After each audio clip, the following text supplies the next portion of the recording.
Hey, what's up, YouTube? It's Richie from Boston. It's April 26, 2017, and I am showing you the skies above Boston yesterday. The sky looks exactly and only like plasma, as you can see. This is highly disconcerting, and I think I'm probably the only person, besides maybe some others that I don't know of, that even noticed this. This is insane. Now, I've been putting videos up about chemtrails for 5 years now, and I've always wondered what it is that they're spraying up there that allows it to stay. They spray these long, thin lines that turn into a giant mat, like a blanket. If you look at this sky right here, it looks exactly like a huge blanket of plasma that they just pull in front of us. It's very low. It appears you could almost touch it. And it made me think of a story I heard a couple of years ago. Now, bear in mind, this is the second time I'm putting this video up because this video got copyright struck, demonetized, and blocked worldwide right away. So apparently something I was saying struck a nerve. But if you look at this stuff in the sky, how is it they're able to suspend this stuff? How is it they're able to spray a giant X in the sky and then fill it in with a couple of other airplanes, and then those straight lines eventually spread out, weave together, and create a blanket that blocks out the sun or completely blocks out our view of the sky? I think, now this is just my opinion, asshole with a laptop, just my opinion, this may have something to do with it. This story was a big deal way back in 2012 when the story broke that Professor Randy Lewis shows Adam Rutherford of the BBC genetically modified goats at a farm at Utah State University, which produces large quantities of spider milk that is among the strongest substances known to man.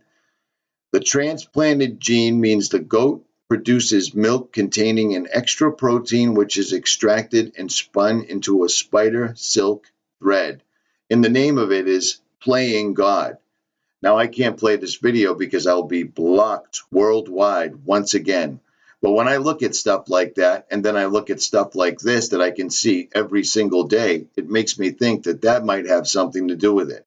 So not only are they spraying barium, strontium, aluminum, and whatever else, they're doing it like a two-part epoxy, because you'll watch a plane spray a long, thick chemtrail, on the left side of the airplane, it'll be a long, solid line. On the other side, it'll be very wispy, like it's a two-part epoxy. And then another smaller plane will fly right beside it, and it all seems to work in conjunction. But I'd bet you that the spider goat milk web is probably some of the compounds that they're using. And again, I must have hit a nerve because this got blocked worldwide, and for all I know, this one will as well.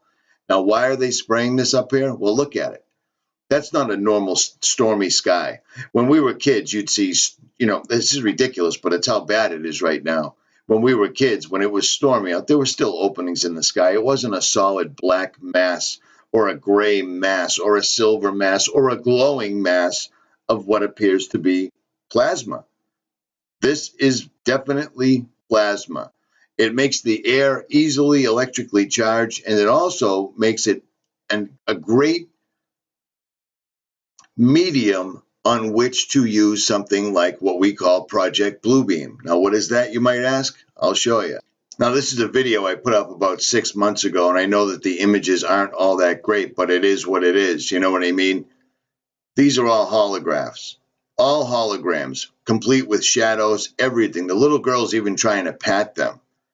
Imagine that they can do that right in front of you. Imagine the technology that we don't see, the stuff that they don't show us.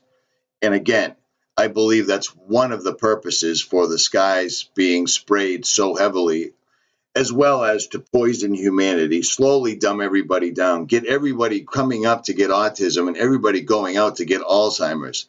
It's multifaceted. These guys are working on a quantum level now, and I got a funny feeling that the beings they're trying to release, like I tell you all the time, the spiritual beings that they want to release in our physical plane cannot breathe healthy, clean oxygen that God gave us. And that's why they're filling the water, food, and air with toxins. It makes perfect sense. I know it sounds ridiculous, but I'm just calling it like I see it. Richie from Boston, I am out.